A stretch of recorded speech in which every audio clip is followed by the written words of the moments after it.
A lot of people are thanking us, teaching people on TikTok how to sew. A family-owned business in Canton is having one of its most successful years, and part of the hype is thanks to the owner's online footprint. You see, people love watching George of George's Menswear and Tailoring, giving sewing tips and tricks. And because he has such a big following, scammers are loving George's content too. Tessa DeTiro joins us in the studio with more after speaking with George about this scam. What happened to him? Well, good morning, Mike and Tiffany. So George, he is pretty upset. His face and his videos are being used to scam people across the country. Scammers are using his videos to create sad stories and solicit donations. It is known online as sadness bait. When you shorten a pair of pants, you do not split the seam. This tailoring tip of the day video is what keeps folks online connected to George Staffaridis' content. And explain people how to use a machine and how to sew, and they appreciate it. And I like that really help people.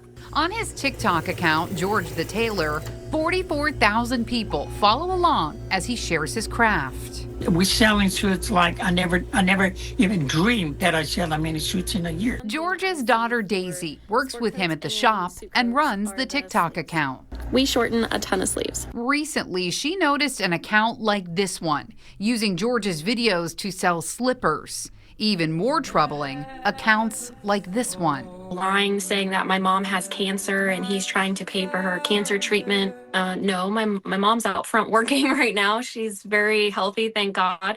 You know, I can't stand that type of lie pulling at people's heartstrings, especially, you know, when there are sick people out there that really do need help. Daisy sent us these emails of reports she's made to TikTok reporting the scam videos and profiles, with not much response from the platform. You're sort of left to your own devices then as to self-help. Now, I think what George and his family have done is on the right track. I think it's one of the right approaches, right? So he got on there. I think his daughter got on there as well and just made videos that said, look, this is not me. There's been no changes. No profiles have been taken down, but more are popping up daily. I wish people stopped stealing other faces and you know, and to make money. It's not right.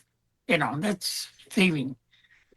Create something your own. Before supporting a business online, do your research and look into them. Make sure that they're a legitimate business because you work hard for your money and you want it to go to the right place.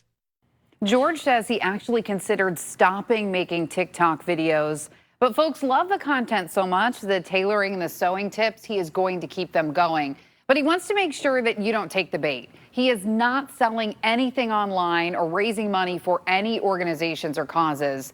The only thing he sells are inside his storefront, which is on Whipple Avenue in Canton. Pretty incredible now what AI can do in a good way and a bad way. Right. I mean, this is really eye-opening, I think, for all of us, because this could happen to any of us, our image and likeness being used for something scandalous.